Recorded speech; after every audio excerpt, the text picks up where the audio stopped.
Ja, Tag zusammen und herzlich willkommen zur Spieltagspressekonferenz von 2 Kölsch. Ja, hallo Leute, und das am 15. Spieltag der Bundesliga, und der FC trifft auf die Truppe von Union Berlin. Und ihr seht natürlich direkt, wir sitzen hier in einem relativ schmucklosen Raum diesmal, und das hängt damit zusammen, dass wir einen umso schmuckvolleren Gast diesmal in unserer Sendung haben. Das ist der Olli Seeg, der gleich selbst ein paar Takte zu sich sagen wird. Und dass der heute hier in der Sendung ist, das hat einen ganz bestimmten Grund, denn wir hatten in Leverkusen wirklich ein Erlebnis der absolut dritten Art, und davon werden wir später auch berichten. Olli. Ja, vielen Dank für die nette Einladung, und sorry, dass wir nicht schmuckvoller hier sitzen können, weil wir sitzen in einem Büro im Rathaus, und ja, schön, dass ich dabei sein darf. Zu meiner Person: Ich bin in der Kommunalpolitik seit 5 Jahren, bin im Stadtrat für die SPD-Fraktion und dort Vorsitzender des Sportausschusses. FC, große Leidenschaft, eine Dauerkarte seit, ich glaube, 20 Jahren, S12, und freue mich eben auch schon auf das Spiel und höre euch gerne zu, wie es dann ausgeht am Samstag. Vielleicht reden wir erstmal darüber, warum wir uns besonders freuen, dass wir am Rathaus sein können, weil das Rathaus natürlich der Ort, wo man auch mal auf dem Balkon stehen kann. Ne? Also das ist ein Ort unserer Träume, wenn man genau guckt, und deswegen würde ich gerne auch sofort zum Motto kommen. Denn damit hat es zu tun, ganz genau. Das hat damit zu tun. Ne? Vorweihnachtszeit, Leute, logisch. Ne?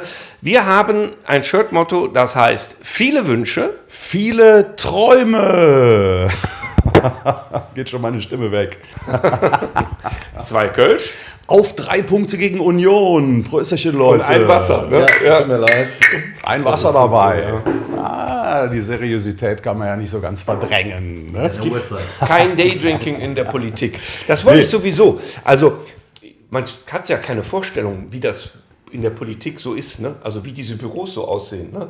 Und das ist, wie wir gesagt haben, schmucklos. Ich finde das sehr spannend, das mal zu erleben. Dass man, das ist alles sehr wenig, wie soll ich sagen, glanzvoll. Ja, ne? Absolut. Und alles Arbeit. Ja, und ich sag mal, der Audiofraktion unter unseren Zuschauern, der kann das herzlich egal sein, weil ihr hört ja nur zu. Die Videoleute, die werden wir gleich auch versuchen, ein bisschen zufriedenzustellen, indem wir von diesem wunderschönen Rathaus ein paar Bilder machen. Ja. Ich hoffe, dass wir auch auf den Balkon kommen. Und das ist ja auch der Grund, warum dieses Gebäude hier so wunderbar zu unserem Shirt passt diesmal. Ich sag nur, mein Opa sah euch am Rathaus mit Pokalen. Und ich meine, wir sind eigentlich diese Opas. Ne? Ich war zwar damals nicht hier, da war ich noch zu jung, 11 Jahre. Aber mich hat keiner mitgenommen zum Rathaus. Nein, leider. Leider nicht. Hast du einen Traum? Ich glaube, wir müssen mit dem Albtraum anfangen, ehrlich gesagt. Ja. Ne? Fangen wir mit dem Albtraum an, den ihr erlebt habt. Vielleicht möchtest du kurz erzählen, wie du diese Einlasssituation in Leverkusen erlebt hast. Ihr habt euch getroffen, ja. Genau, wir haben uns ja schon in Köln, weil ist ja relativ schwierig, in Leverkusen noch ein Kaltgetränk zu nehmen, wenn es nicht die Dose am Verkauf vorher ist. Also das heißt, wir sind ja dann mit dem Sonderzug nach Leverkusen gefahren und sind dann zu Fuß von dort aus dann ins Stadion. Und dann ist uns schon aufgefallen, wie viel uns entgegenkam. Dann ging das natürlich rund, das Gerücht erstmal, dass bestimmte Fans das Spiel boykottieren und nicht besuchen. Die kamen uns entgegen, das haben wir dann schon so mitbekommen. Und dann haben wir auch gemerkt, dass auch wir beide an denselben Menschen geraten sind, der uns kontrolliert hat. Und das kam schon uns sehr, sehr komisch vor. Also wir wurden da behandelt, wir haben das natürlich klaglos ertragen, aber es war schon ein bisschen komisch, ne, wie der uns provozierte. Und wir sind da cool weitergegangen danach. Ja, so fing das eben an. Was hat er genau gemacht? Also man muss dazu sagen, da wussten wir ja schon, was vorgefallen ist. Also die Szene war geschlossen abgereist und wir waren relativ früh am Stadion. Also ich habe schon den ankommenden Bus gefilmt. Dann hieß es, die Szene fährt. Sie fuhren tatsächlich, gingen alle an uns vorbei. Also ich habe in die Gesichter reingeguckt. Die Jungs waren wirklich traurig und sauer, zu Recht auch sauer. Und dann sind wir beide Richtung Eingang gegangen, wurden kontrolliert auf eine Art und Weise, die war auch so. Es hatte sich natürlich auch unter den Ordnern offensichtlich rumgesprochen. Und der kokettierte so ein bisschen damit, so nach dem Motto, ja, ich bleib ja, eigentlich könnte ich dich jetzt auch komplett ausziehen lassen, aber ich bleib mal gnädig. Ne? Also ich weiß nicht mehr, was er genau gesagt hat. Vielleicht war ich auch ein bisschen übersensibilisiert. Aber es war auch für uns dann unangenehm an der Stelle. Naja, und dann sind wir beide, nachdem wir reingekommen waren, haben wir gesagt, okay, komm, gehen wir nochmal Pipi machen, bevor wir in den Block gehen. Und dann haben wir uns in der Schlange angestellt zum Klo. Und kurz davor, also wirklich eine Minute vorher, hatten wir noch darüber gesprochen, wie diese ganze Konstellation da wohl zustande gekommen sein könnte. Und wir waren uns relativ schnell einig, dass da nur der Herr Reul eigentlich seine Finger im Spiel gehabt haben kann. Und dann begab sich diese Begegnung der dritten Art, und das kannst du jetzt nochmal weiter erzählen. Du hast ihn, glaube ich, erkannt. Er sagt, ja, da steht doch Herr Reul in der Schlange im Klo. Ja. Das haben wir dem erstmal natürlich zugestanden, dass er in Ruhe auf Toilette gehen konnte. Und danach, und das finde ich ja, gut, ich gehöre einer anderen Partei auch an, um das auch mal transparent zu machen. Ich hatte mit ihm auch schon mal einen kleinen Disput, als es um die Choreo gegen Düsseldorf ging. Wir hatten einen netten Briefwechsel. Und das fand ich schon wirklich außergewöhnlich und auch sympathisch, sage ich jetzt mal so. Der ist ja stehen geblieben und hat sich 10, 15 Minuten mit uns unterhalten und hat sich das auch alles angehört. Und erste Reaktion war, er war sehr überrascht, also wirkte jedenfalls sehr überrascht, als wir ihm das sagten. Also er hat es von uns erfahren. Ja. Und dann haben wir uns da 10, 15 Minuten ausgetauscht. Und ich würde sagen, auf Augenhöhe. Ja, völlig auf Augenhöhe. Und ich meine, so eine gewisse Menschenkenntnis, glaube ich, hat man in unserem Alter sich erarbeitet. Und also er müsste schon ein verdammt guter Schauspieler sein, wenn das alles inszeniert gewesen sein soll. Also offensichtlich wusste er tatsächlich nichts davon, zumindest nicht von der Intensität dessen, was da gerade über die Bühne gegangen war. Und mal davon abgesehen, dass es bestimmt im Vorfeld auch Briefings seitens der Leverkusener an die Polizei gegeben hat, von denen der Reul auch bestimmt wusste, in welche Richtung die gehen, war er in dem Moment tatsächlich völlig baff. Und also er forderte quasi Informationen von uns nach dem Motto, ja, klären Sie mich auf, ich habe das gar nicht mitgekriegt. Ne? Und daraus ergab sich dann dieses relativ lange Gespräch. Und die Kernaussagen, und das habe ich ihm auch gesagt, dass ich ihn genauso zitieren werde, und Herr Reul, wenn Sie das hören, dann werden Sie das vielleicht auch bestätigen. Die Kernaussagen waren einfach die, dass in Deutschland derartige Kontrollen, also Stichwort Nacktkontrollen, whatever it is, ne? Also wie tief muss das Unterhöschen runtergezogen sein, ab wann, wie tief muss der Finger wo stecken, damit es eine Nacktkontrolle ist, das sei völlig dahingestellt. Also solche Kontrollen sind in Deutschland nicht erlaubt und sie verstoßen eindeutig gegen die Menschenwürde. So, das sind die beiden Aussagen, die er gebracht hat, und die waren völlig ehrlich und nachvollziehbar. Und ja, nach dem, was ihr erzählt habt, habe ich auch ehrlicherweise gedacht, auch so ein Herr Reul muss sich ja darauf verlassen, was die Kollegen von der Polizei ihm dann sagen. Ne? Und wenn die nicht transparent machen, was wirklich passiert ist, dann hat der genau das gleiche Problem wie alle anderen auch, die nicht daneben gestanden haben. Ne? Also das ist natürlich auch dann schwer aufzuklären, und wenn da diejenigen, die wirklich mit im Raum sind oder so, nicht interessiert dran sind, dann werden wir es so nicht erfahren. Ne? Ja, es war so kurz nach 18 Uhr. Und wir haben ja dann auch nur auf diese Gerüchte das, was wir dann über die Nachrichten gelesen haben, über die Ticker gelesen haben. Und da hat er allerdings auch zugesagt, es aufklären zu wollen. Ne? Das hat er uns ja auch gesagt. Dass er und das auch dazu Stellung zu nehmen. Genau. Und dann sind wir mal gespannt. Ja, also ob da was kommt. Versprochen hat es. Naja, wie gesagt, also das wird schwer aufzuklären sein. Ne? Was ich spannend finde, als derjenige, der jetzt nicht dabei war, wir haben es natürlich mitbekommen dann, weil es im Fernsehen thematisiert wurde, glücklicherweise ist Herr Karies, oder wie der Mann heißt, auf stumm geschaltet gewesen in der Kneipe. Das musste ich mir also nicht anhören. Ich merkte aber, da ist so, man glaube und traue ich sowieso nicht. Aber was dann im Nachhinein an Berichterstattung kam, fand ich schon sehr schräg, ehrlich gesagt, weil die Fankurven haben sich ja sehr deutlich geäußert. Ich muss auch an der Stelle sagen, die von uns nicht sehr geliebten Leverkusener haben sich 1A verhalten da. Also das Statement der Lev Ultras und auch der Fanhilfe ist absolut nachvollziehbar, ja, sehr, sehr richtig, sehr selbstkritisch auch mit dem eigenen Verein. Also da kann man nur sagen, Chapeau. Ja. Und negativ aufgefallen ist mir ehrlich. Ja, genau. Ja, machen wir genau. Vielleicht ist das der richtige Zeitpunkt. Also die wirklich klar schreiben, 4-mal in einem Jahr sind 4-mal zu viel, denn es sind ja Wiederholungstäter. Also der Verein Bayer 04 Leverkusen ist jetzt schon zum 4. Mal dabei aufgefallen, wie man das eigene Stadion wirklich zu einem, wie es die Ultras selber schreiben, zu einer Guantanamo Bay Arena umzubauen und das Dasein als Plastikverein damit noch zu krönen, dass man sich auch noch Plastikfans quasi heranzüchtet oder nur noch von solchen besucht werden will. Und dazu schreiben die Ultras noch, das ist kein Einzelfall, erst recht kein Zufall mehr. Die angewandte Praxis hat System. Mit aller Macht wird versucht, das zu unterdrücken, wofür aktive Fanszenen in den letzten Wochen im Stadion und auf der Straße im Zuge populistischer Forderungen seitens der Innenministerkonferenz eingestanden haben. Und jetzt ganz entscheidend, deshalb sahen wir keine andere Möglichkeit mehr, als dieses Spiel nicht weiter mitzuspielen. Erneut kein Gästeanhang, erneut Probleme beim Einlass, erneut ein Versagen der eigenen Sicherheitsorgane und wir sollen so tun, als wäre nichts gewesen. Für uns ist das unmöglich. So, also hier geht es ja gar nicht darum, dass nur Kölner das anprangern, was in Leverkusen passiert ist, sondern es sind eure verdammt eigenen Leute, die das empfinden und die sich von euch runter reduziert fühlen auf Plastikfiguren, die applaudieren und schon gar nicht mit Pyro zündeln, vielleicht weil sie schon Angst haben, dass sie dann schmelzen. Der Plastikverein, ist ja Öl. Ne? Die scheinen also ein eigenes Problem zu haben. Ne? Das wird dann deutlich.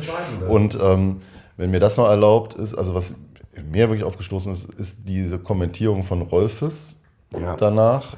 Und das fand ich super gekontert von Kessler dann, als es ja darum ging, dass man eigentlich keinen Unterschied gemerkt hat, was die Stimmung angeht. Und das ist natürlich irre, das zu behaupten. Ja? Und dann und das zu kontern, fand ich gut. Also daher hat Bayer Leverkusen scheinbar ein eigenes Problem. Und ich finde, es steht mir gar nicht zu, jetzt das zu beurteilen, wie das da abgelaufen ist, weil ich nicht dabei war. Aber ich finde nochmal wichtig, darauf hinzuweisen, dass man als normaler Stadionbesucher doch kein Problem haben darf, wenn man sich dem Stadion nähert und ins Stadion reingeht. Und das ist zu diskutieren, finde ich, ne? Dass man darüber mal spricht, was da für eine Entwicklung gerade läuft. Und das finde ich insgesamt bedenklich. Ich möchte sagen, dass die Reaktion von Rolfes, auch in der Art, wie die gekommen ist, das wirkte derartig schon vorbereitet und auswendig gelernt. Genau das Gegenteil von dem, was ihr erzählt über Herrn Reul, der möglicherweise gesagt hat, wir müssen mal da ein bisschen besser aufräumen, aber der mit Sicherheit nicht, das glaube ich, nicht angeordnet hat, ihr müsst über alle Grenzen drüber gehen. Ja?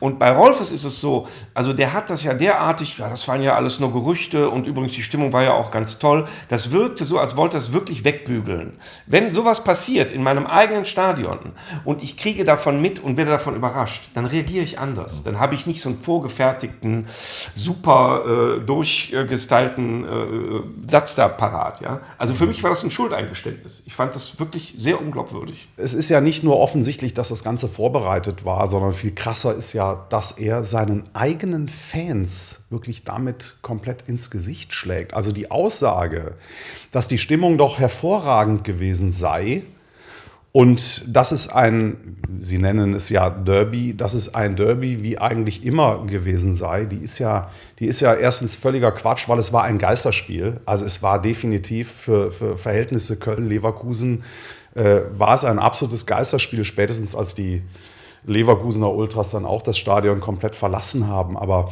was noch viel schlimmer ist, er sagt ja seinen eigenen Fans, ohne euch war es ein ganz normales Spiel. Also er zeigt seinen Ultras den Stinkefinger und suggeriert, dass man sie eh nicht braucht und dass auch ohne sie die Stimmung so ist wie immer. Und ganz ehrlich, also liebe Lev-Ultras, dass ich das jemals im Leben so sage, aber kommt ihr euch da nicht wirklich verarscht vor an der Stelle? Naja, Habt ihr Zuhörerinnen und Zuhörer aus Leverkusen? Habt ihr auch Zuhörerinnen und Zuhörer aus Leverkusen? Sehr gute Frage. Also zumindest haben wir viele Trolle in unseren... Das hätte er mir vorher sagen müssen. Ich glaube das nicht. naja, es ist ein freies Land. Wir können hier machen, was wir wollen.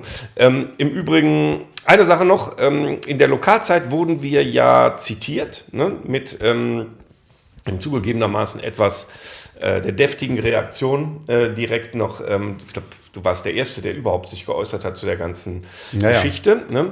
Und dann passiert etwas wirklich, was mich total irritiert, das ist eigentlich Comedy, ja. Dann kommt der, wie heißt der, Herr Hilgers oder was? Jochen Hilgers. Genau, ja. Und lässt die Polizei zu Wort kommen, die sagt, das war ja alles nur Gerücht und der Mann hat sich die Hose freiwillig runtergeworfen, ja.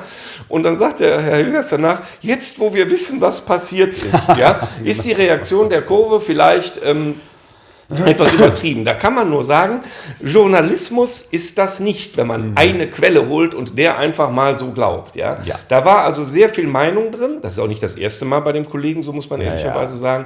Und da würde ich mir doch sehr, sehr wünschen, also wenn ich mal wieder zurückkommen kann, ne, würde ich mir doch sehr, sehr wünschen, dass wir insbesondere beim Öffentlich-Rechtlichen, dass wir ja mitfinanzieren, Journalismus haben und nicht PR. Auch nicht schlechte PR war das noch im Übrigen. Ja? Also das kann man nicht machen. Man kann nicht eine Quelle nehmen und der glauben und die anderen dann niedermachen und sagen, wenn es gegen die Polizei geht, dann sind die Szenen paktieren die. Das ist Quark. Ne? Ja. Dann müsste man es belegen. Das ist wirklich unsäglich, dass ausgerechnet der WDR, der sich auf die Fahne schreibt, für Top-Journalismus zu sorgen und dafür zu stehen, dass ihr euch eine Meinung aufdrücken lasst von einem Privatmann. Nichts anderes ist der Jochen Hilgers in diesem Moment, wenn er wirklich eine Meinung publiziert und nicht einen recherchierten Sachverhalt. Also der hat mit niemandem gesprochen. Ich glaube, der Mann hat auch überhaupt keine Ahnung, was in deutschen Kurven abgeht.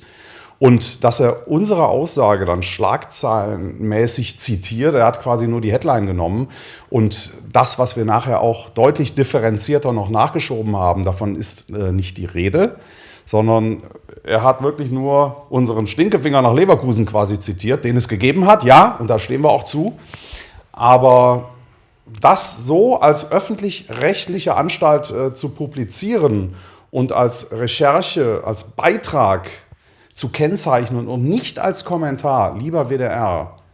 Und dann ist es auch noch, wenn ich richtig informiert bin, einfach nur ein freier Mitarbeiter, der da jetzt zum wiederholten Mal seine Meinung auf diese Art, auf so eine krasse Art und Weise, wie ich finde, auch raushaut.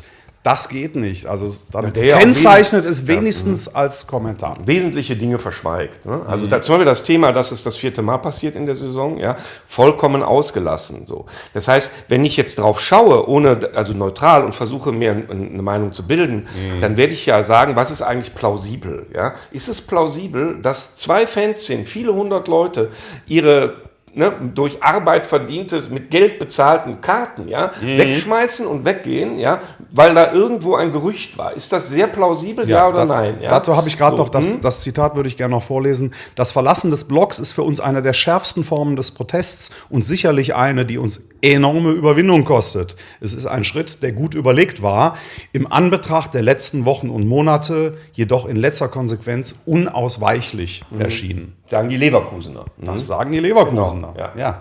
So. Und dann, Also, aber ihr habt ja auch eine Meinung. Das finde ich ja gut. Aber ich weiß ja nicht, wann die Aufnahmen von Jochen Hilgers kamen. Jetzt nicht zu seiner Ehrenrettung, aber ich finde es ja dann eigentlich ganz gut, ladet den nochmal ein. Dann diskutiert ihr das. Also, weil ich finde ja eine Meinung zu haben. Ja, klar. Ne? Aber was ihr meint, ist eben zu unterscheiden zwischen Bericht und Kommentar. Wir sind kein öffentlich-rechtlicher Rundfunk, aber wir sind zwar privat. Ja. Ich finde ja öffentlichen Rundfunk ja sehr, sehr gut. Ja, ne? So, und auch gerade die Berichterstattung, da bin ich total froh drum, dass das oft versachlicht wird. Und wir haben ja eben auch gerade eine Presselandschaft hier in Köln, die wirklich überwiegend seriös ist. Und das finde ich echt gut und wichtig. Und dann so ein Gespräch zu haben. Und ich würde ich mal so einschätzen, lade die Nummer ein und dann führt er ein kontroverses Gespräch darüber.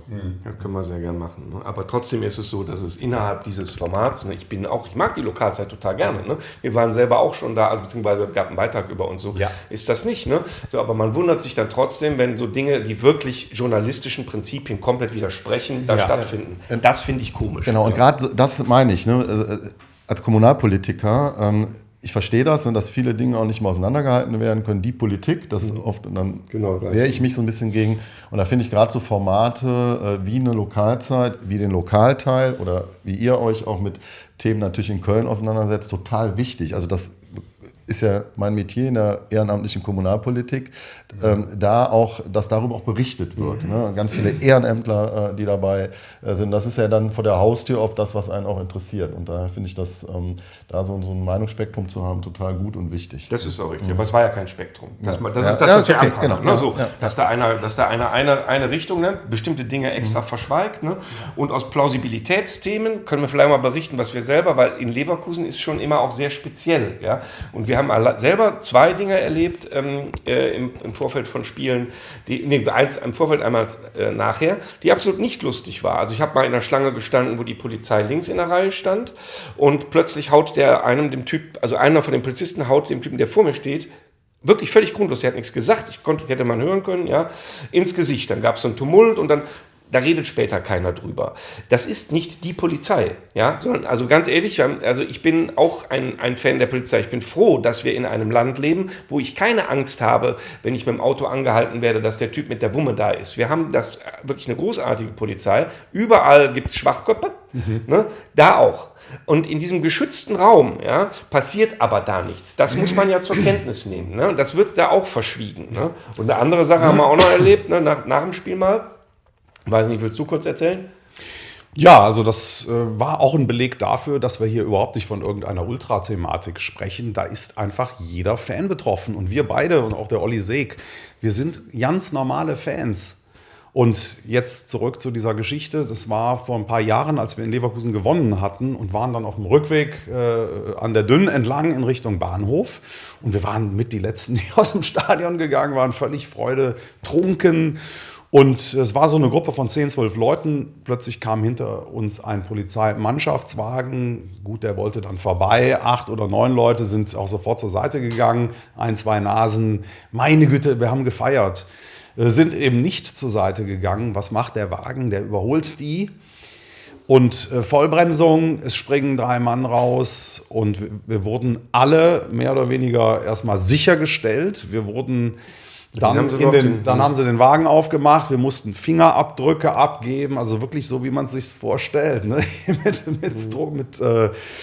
mit Stempel, blau, Fingerabdruck abgegeben, Profilfoto von vorne, von hinten, also wir wurden behandelt wie Verbrecher. Dabei hatte nur einer irgendwo, es hatte auch einer wild gepinkelt, ja, und ansonsten, wir gingen zum Bahnhof und die Polizei hat da so dermaßen, also Überreaktion von Seiten der Polizei ist erstens, glaube ich, immer damit zu begründen, dass das Briefing von Vereinsseite so stattgefunden hat. Also ich bin mir ganz sicher, dass Leverkusen die Ansage hat, so nach dem Motto, haut drauf, Kameraden.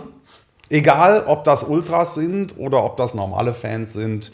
Ihr könnt hier in Leverkusen gerne eine etwas strengere Hand walten lassen. Das ist mit Sicherheit so und nicht erst seit Neuestem.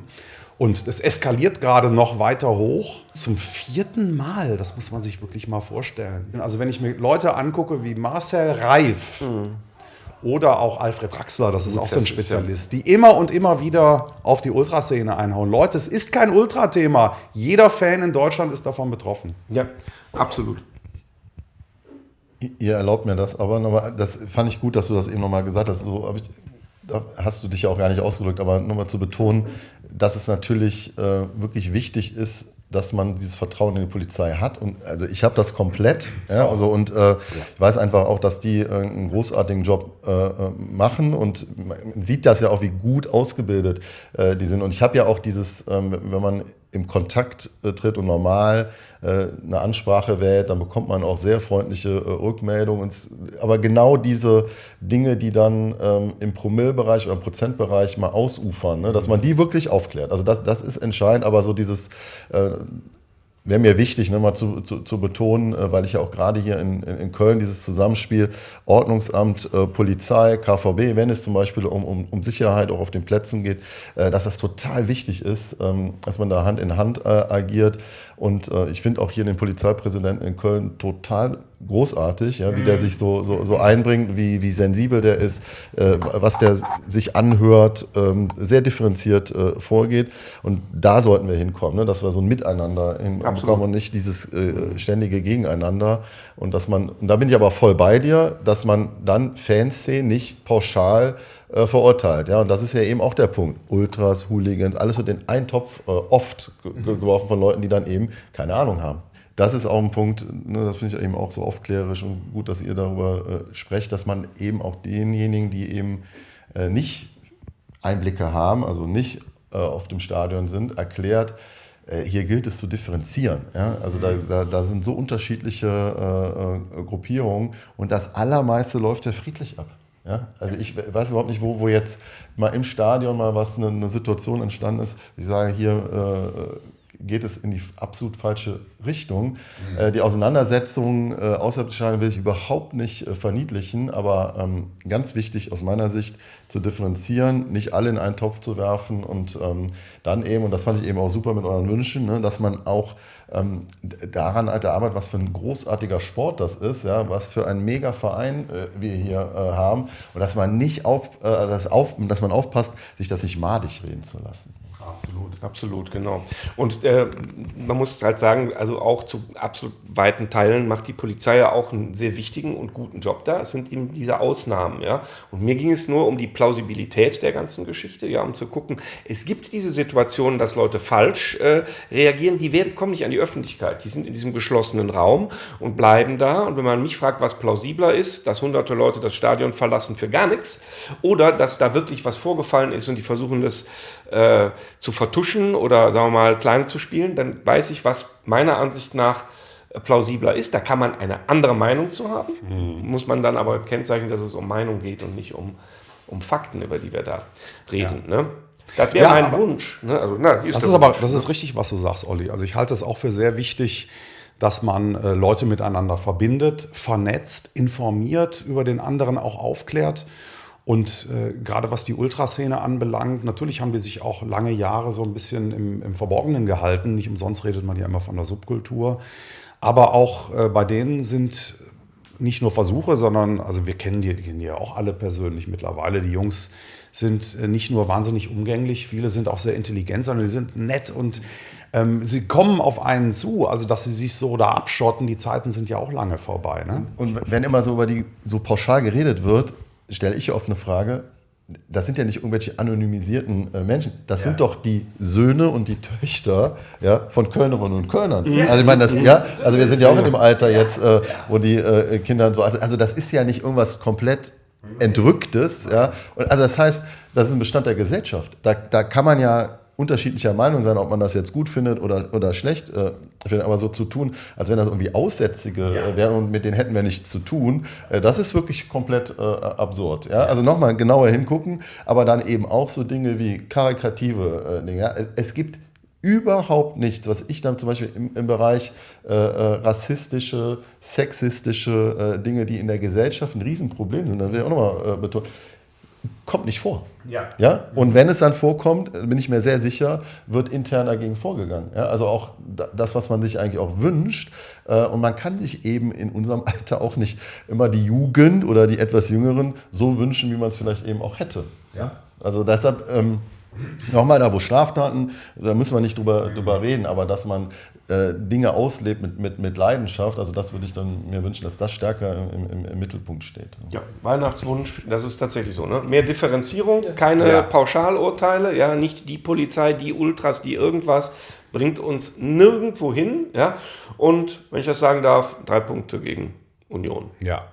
Also ich würde mir wirklich wünschen, dass es auch nicht zuletzt durch Sendungen, die wir gerade aufnehmen, durch ganz viel Informationen, dass es sich in die Richtung entwickelt, dass wir uns auch nicht mehr auseinander dividieren lassen von Leuten wie Marcel Reif oder Leuten wie Alfred Draxler.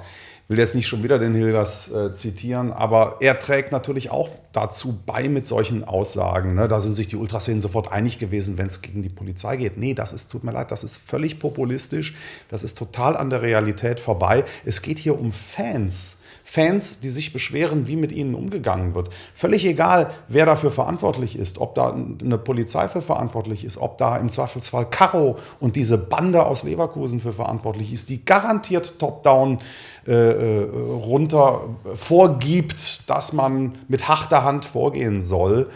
Dagegen wehren sich Fans, dazu gehören wir auch. Und ich wünsche mir, dass ihr euch nicht auseinander dividieren lässt von diesen Spaltpilzen in Medien, von den ganzen Systemschergen, die damit Geld verdienen, die darauf angewiesen sind, denen die Leute im Stadion völlig egal sind. Stadion ist endlich, 50.000 ist Schluss, wer weiß das besser als wir Kölner. Medienreichweite ist theoretisch deutlich größer, ist viel mehr zu holen, kann exponentiell steigen.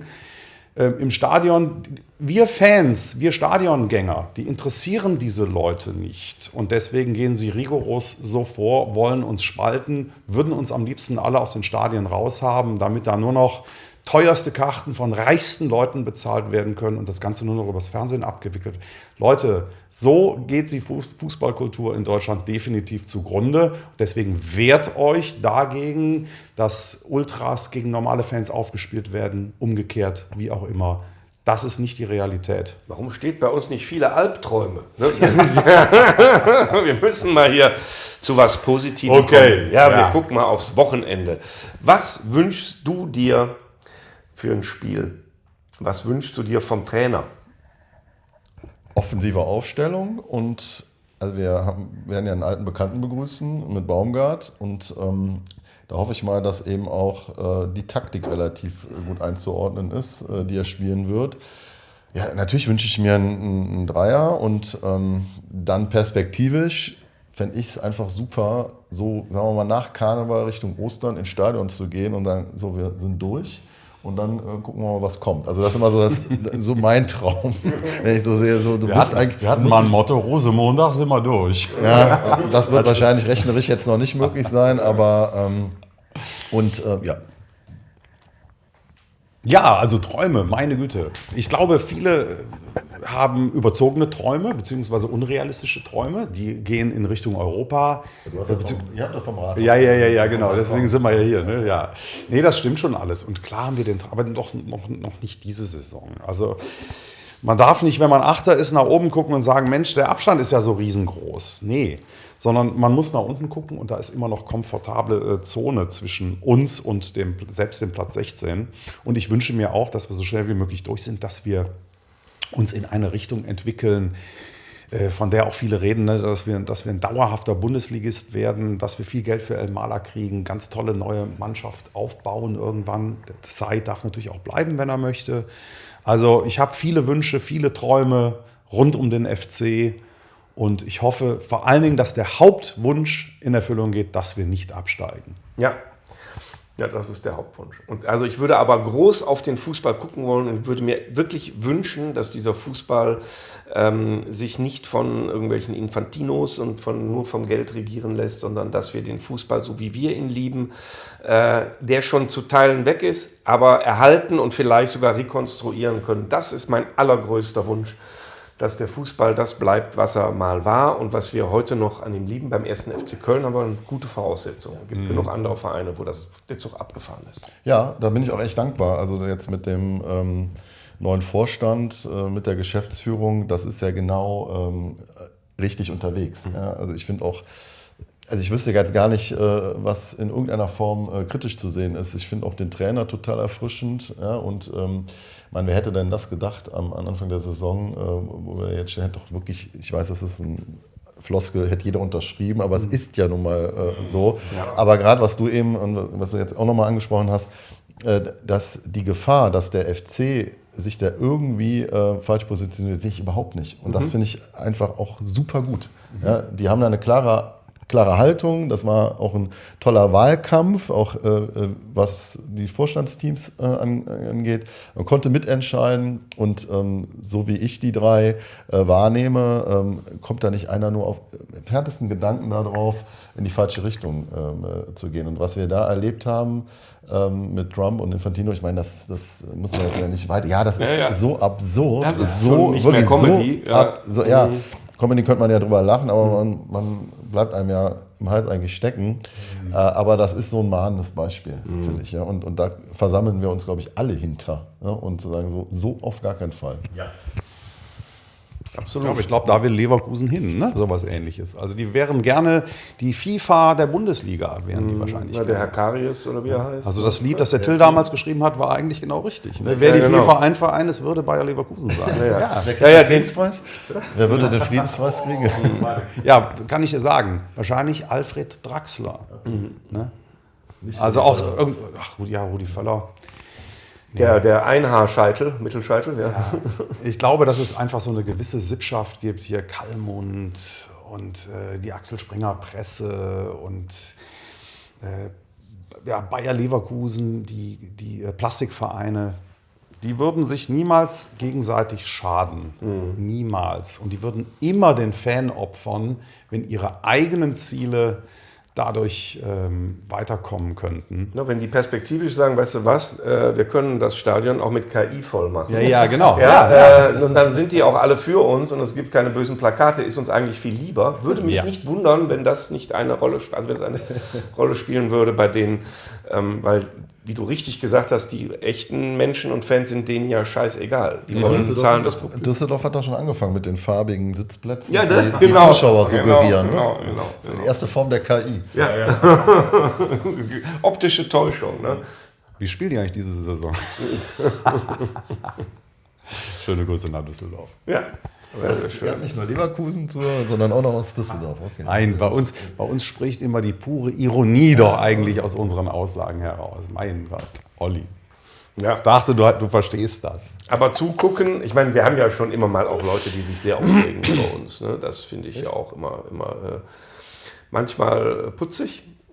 Manchmal geht es zu weit, aber grundsätzlich verständlich. Ja. Also wenn du als Fan von einer anderen Truppe, kannst du dich auch schon mal aufregen über das, was wir sagen. Ja, absolut. Das ist auch völlig okay. Super. Ja. Polarisieren. Ja.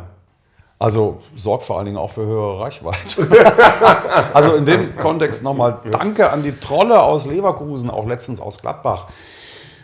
So ein paar muss man leider schon löschen, weil es ist dann so asozial. Also das geht nicht, es ist einfach völlig unter der Gürtellinie. Aber einen Großteil lassen wir stehen, das muss man uns, glaube ich, zugute halten. Also wer austeilt, muss auch einstecken können. Das ist schon unser Motto, keine Frage. Und ihr könnt da gerne hämisch, gerade wenn ihr dann das Spiel gewonnen habt, wie jetzt in Leverkusen, schreibt eure Häme da rein. Das ist alles total okay. Ne? Aber denkt bitte drüber nach, was in eurem eigenen Verein gerade beginnt so richtig zu dampfen und das kann man nicht anders nennen als Kacke. Richtige Kacke. Das ist ja auch schon wieder unter der Gürtellinie. Aber bei uns wird unter der Gürtellinie kommuniziert schon fast und eine nicht Nacktkontrolle, inspiziert. Ne? Genau. Hose runter, Fahne raus. Ja. Ja, Olli, also ich meine, ganz klar, du hast eben schon über den neuen Vorstand gesprochen. Ganz kurzer Schwenker noch, wenn wir dich schon zu Gast haben, Thema Geisbockheim, ist natürlich auch ein Riesenwunsch, ein Riesentraum, den alle FC-Fans haben, auch der Verein selbst. Ich denke mal, da wird es nichts Neues geben, aber kannst du was dazu sagen? Es gibt jetzt nichts Neues, außer dass wir uns natürlich, also meine Fraktion vor der Wahl uns dafür ausgesprochen haben und nach der Wahl, aber das schon seit Jahren, also an uns liegt es nicht. Wir würden das gerne so machen, wie der FC das plant. Dazu gehört ja das Nachwuchsleistungszentrum mit einem moderaten Ausbau der Plätze auf der Gleuler Wiese. Und man muss allerdings ehrlich sein, dass es dazu wahrscheinlich keine politische Mehrheit gibt, weil wir haben nicht die absolute Mehrheit. Und daher gilt es jetzt, Kompromisse zu finden. Also dafür sind wir bereit. So sehe ich das eben auch, dass der FC dazu bereit ist. Und man muss nur ehrlich sein, irgendwelche Dinge muss man dann jetzt endlich mal auf die Schiene setzen. Ja? Weil das ist ja, was ich sehr, sehr scharf kritisiere, dass man den FC mindestens 10 Jahre hingehalten hat. So, und das ist politisch zu verantworten gewesen. Das habe ich auch scharf angesprochen. Wir haben einen anderen Oberbürgermeister, der am Tag 1 vor Ort war und die haben ein sehr gutes Verhältnis. Das ist jetzt nicht kumpelhaft, aber es ist auf Augenhöhe, dass man den FC zu Recht ja auch ernst nehmen muss.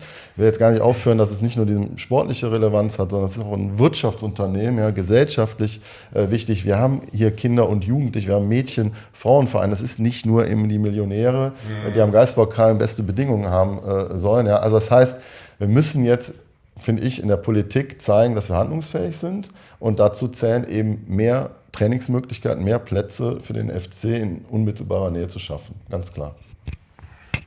Super, Ja. vielen Dank. Das ist ein Riesenwunsch, ein Riesentraum, dass das endlich mal ein Ende findet, ne? Dieses politische Debakel. Und hier im Übrigen am Rathaus war ja auch damals die Kundgebung. Ein Glück. Das war also wirklich auch eine ganz wichtige Veranstaltung, auch initiiert im Übrigen aus der Ultraszene heraus. Ja, also deshalb führe ich jetzt mal auf, wie man da differenzieren sollte. Ja? Ja. Also ohne die Fanproteste. So, da lege ich mich fest, weil ich weiß, ich kann das wird euch jetzt langweilen, wenn ich das zu weit ausführen würde, aber es war noch am Tag selbst ein Antrag von CDU, Grün und Volt für, und das ist nicht, kann man nachlesen, für 30 Jahre BUND, an den BUND zu vergeben. Und nur aufgrund dieses Protestes, und der war lautstark, der war friedlich und den haben eben die sogenannten Ultras, total friedlich, sehr sachlich vorgebracht, hier vom Rathaus. Es hat dazu geführt, dass die CDU innerhalb von diesen Stunden gekippt ist. Ja, so. Und das ist Einflussnahme im positivsten Sinn. So, das zeigt ja auch, deshalb nochmal den Schwenk zur Kommunalpolitik, dass es nicht die Politik ist und dass es sich lohnt, sich einzusetzen. Und daher war es hier genau, ne, Luftlinie 30 Meter, wir könnten ja aus dem Fenster direkt drauf schauen. Für mich so ein Highlight, wie man Dinge eben auch beeinflussen kann. So. Und jetzt gilt es ja darum, man muss ja nicht immer nur zurückgucken, sondern nach vorne zu schauen. Wie organisieren wir jetzt eine Mehrheit dafür, dass alle gesichtswahrend rauskommen und dass der FC endlich einen Schritt nach vorne machen kann? Ja. Finde ich super, dass du das nochmal angesprochen hast, gerade die Situation. Ich war auch vor Ort und kann mich sehr gut daran erinnern, wie dann, nachdem in der CDU natürlich diese Grabenkämpfe stattgefunden haben, wir haben sogar Korrespondenz auf Handys gesehen, über Nacht wurde da hin und her geschrieben und dann am Ende des Tages wurde dieses Verpachten an den BUND über den Haufen geworfen und der Pittelkau ist hier auf die Treppe gekommen und hat sich dafür feiern lassen, obwohl er derjenige war, der das Ganze eigentlich richtig vorangetrieben hat und durchsetzen wollte. Und das zeigt klipp und klar, nicht über einen Kamm scheren. Hier sitzen Kommunalpolitiker wie der Olli Seeg. Ich sage, es ist völlig unabhängig davon, welche Partei er ist, die aber wirklich mit Herzblut ihren Job machen, die auch glaubhaft und authentisch unterwegs sind und wo du als Bürger auch das Gefühl hast, der tut was für dich und dann hast du diese windigen Figuren, ich darf das sagen, du dürftest das jetzt nicht sagen, ne? Wie von der CDU diesen Pittelkau. Tut mir leid, ich finde, das ist für mich eine so schlimme Personalie, aber da muss ich mich jetzt ein bisschen zügeln. Das haben wir echt gestattet. Ich würde immer noch mal unterscheiden, so persönlich, ne, und das politische Handeln. So. Und dass ich den politisch sehr, sehr scharf kritisiere, ändert nichts daran, dass es natürlich vom Mensch her auch einer ist, mit dem man wirklich gut klarkommt. Ja, das ist für mich auch nochmal wichtig bei aller Konkurrenz, die wir im politischen Bereich haben. Aber ich kann bis auf die, ihr wisst schon, auf die Braunen, da kann man mit jedem und jeder danach noch einen Kölsch trinken. Aber in der Sache muss man streiten und ja, das ist, da nehme ich kein Blatt vom Mund, das war, so geht man nicht mit dem FC um, so geht man übrigens mit überhaupt keinem Player in dieser Stadt um. Ja. Mit dem kleinsten Breitensportverein wehre ich mich dagegen. Also daher diesen Druck ausüben und du kannst ja in eurer Sendung sagen, was du willst. Das geht übrigens vielen auch ganz schön gegen den Strich. Ja, wir sind. Aber gespannt, was ich dran bin. Wir müssen keine journalistischen Prinzipien einhalten. dezidiert nicht und trotzdem versuchen wir natürlich, das Ganze ausgewogen darzustellen und jetzt nicht irgendwie in irgendeine Richtung zu entgleisen. Das macht ja auch gar keinen Sinn. Ne? Das ist man auch ehrlicherweise den Leuten, die jetzt hier zuhören oder zu sehen, auch schuldig, dass man die jetzt nicht irgendwie versucht zu indoktrinieren mit irgendeinem Quatsch, sondern die Dinge so darlegt, wie man sie selber empfindet, erlebt hat und auch andere Meinungen gelten lässt, sofern sie dann begründet sind. Die Leute sind ja nicht doof. Ja. Die Lüge sind nicht doof, genau. Ne? Doof wäre, wenn wir verlieren gegen Union und wenn der Baumgart bei uns feixend über den Rasen hüpft mit seiner komischen Mütze, und die wir damals auch getragen so, haben. Ja, Idioten. genau. Sind wir auch Die ehrlich. hat er nicht mehr, oder? Die Schirmhut, die hat er, glaube ich, in Hamburg noch. Immer noch. Ja, hat er die? Nee, ich meine, er hat jetzt eine Baseballkappe jetzt. Ja.